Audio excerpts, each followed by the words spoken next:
Now children, we will see the solution of that question which we had seen just in the last video.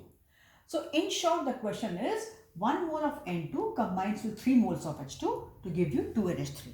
This equation was given to you. They said that if 0.25% of N2 got converted into ammonia, they said if 0.25 of 5% of nitrogen got converted to ammonia, right? Calculate its K, one question, and the volume of the container was given to you as 4 liter.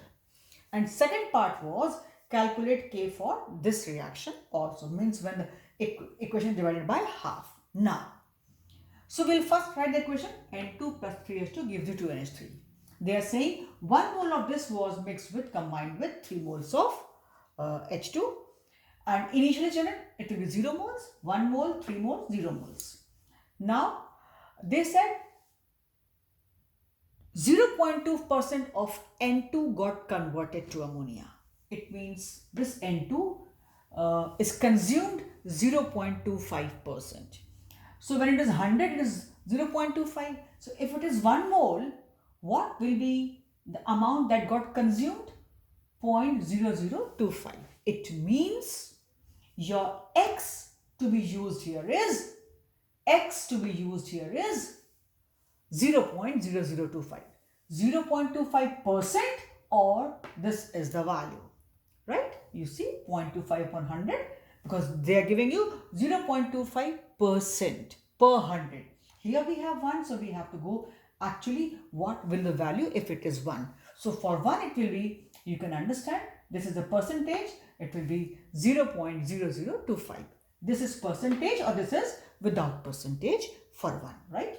So 1 minus x and this will be 3 minus 3x. As I told you, they always get consumed according to their stoichiometric coefficients. So 3 minus 3x and this will be formed as 2x. This is the number of moles at equilibrium. Now we have seen what is our x. So it is 1 minus 0.0025. This will be 3 minus 3 into this and this will be 2x, 2 into 0.0025. Now this is, now since we want active masses, V given to us is 4 liters. So this value divided by 4, this value divided by 4, this value divided by 4. Now we got active masses.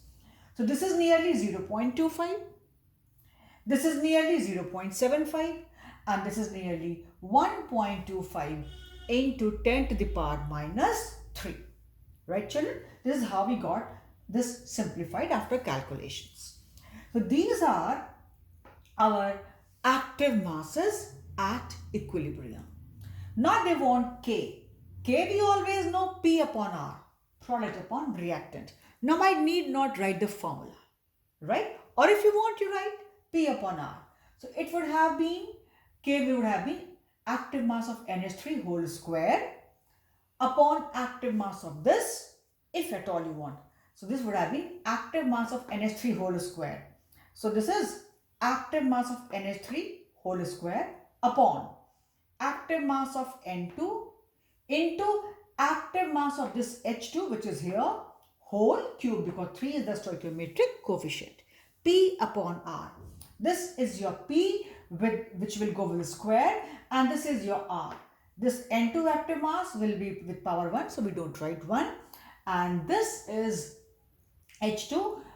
For H2, it will be going as cube. We know the stoichiometric coefficients go as powers. Now, you simplify, the value comes out to be this. And unit, again children, you try yourself P upon R.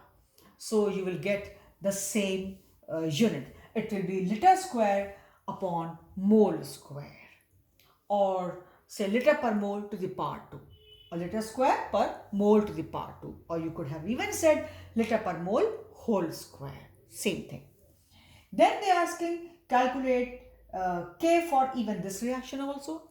So it's the same equation but divided by half. And we have seen the value of K for this reaction, which was the first part of the question.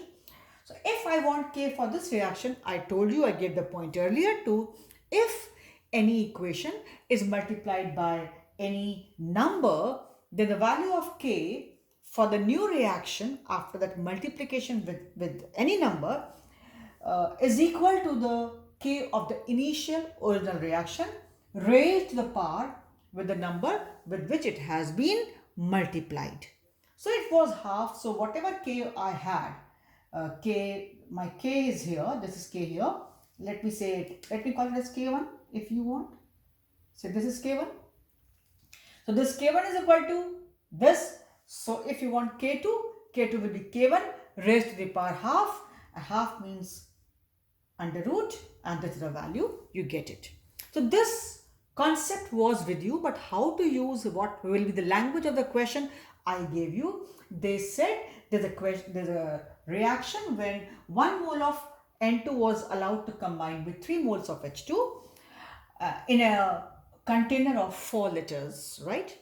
And it was found that 0.25% of N2 was converted to ammonia. It means indirectly they gave us the value of X. This is in percentage. Since I'm not having 100 moles, this means this per 100. I don't have 100 moles here. Since I have 1, so I have to bring down the value of my X for 1 mole. This is percent. So I have to bring down the value of my X for 1 mole, which is this. So rest is known to you. You just put the values and then you calculate, and everywhere you know K is what? K is equal to always P upon R. So nothing new. We have put the same values with stoichiometric coefficients as the powers here. So whatever you get, children, you know very well. You can accordingly even find out the unit, put the values. Here P is NH3 square and R is N2 to the power 1. H2 will go as with power 3 cube, and then you got the answer. So simple, but you see how it is to be done, right? If you are not confident, you write this formula. If you're confident, you can go directly, right? I wrote it for you so that you understand. Otherwise, K1 is equal to what? P. This is P and this is R with the stoichiometric coefficients. So my K1 is this P whole square upon this active mass of N2 with raised to the power 1. 1 is not written, and this power cube, and calculation is there, right children? This is how you go for this question.